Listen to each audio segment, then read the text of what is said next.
আল্লাহ যখন যেভাবে রাখে বাস কোনো প্রকার আওয়াজ নাই, আলহামদুলিল্লাহ আলহামদুলিল্লাহ আলহামদুলিল্লাহ। আমরা তো বান্দা, মনে তো চাওয়া থাকতেই পারে, আমরা তো মানুষ, স্বপ্ন তো কিছু থাকতেই পারে। তো বলেন না আপনার সেই রবের কাছে যিনি কোন বললেই ফায়াকুন হয়ে যায়, কিন্তু বলার ধরনটা থাকবে এভাবে, আল্লাহ এই জিনিসটা আমার মন চাচ্ছে, কিন্তু কোনটা আমার জন্য ভালো হবে কোনটা খারাপ হবে আমি তো বুঝি না, আমি তো জানি না। আল্লাহ আমি চাচ্ছি এই জিনিসটা তোমার যদি এটা আমার জন্য কল্যাণকর হয় তাহলে তুমি আমাকে দান করো, আর যদি সেটা না হয় তাহলে আমার মনটাকে তুমি পরিবর্তন করে দাও, আমাকে ধৈর্য ধারণ করার তৌফিক দান করেন। দেখবেন আপনার ধৈর্যের নিয়ামত পাবেন, যেটা চাচ্ছেন সেটা কল্যাণকর হলে সেটাও পাবেন।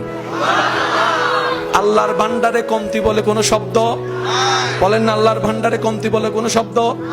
কমতি হচ্ছে আমাদের মনের ভিতরে, কমতি হচ্ছে আমাদের ঈমানের ভিতরে, কমতি হচ্ছে আমাদের আমলের ভিতরে, কমতি হচ্ছে আমাদের চাওয়ার ভিতরে, কমতি হচ্ছে আমাদের বিশ্বাসের ভিতরে, কমতি হচ্ছে আমাদের ধৈর্যের ভিতরে। কথা বলেন ঠিক কিনা?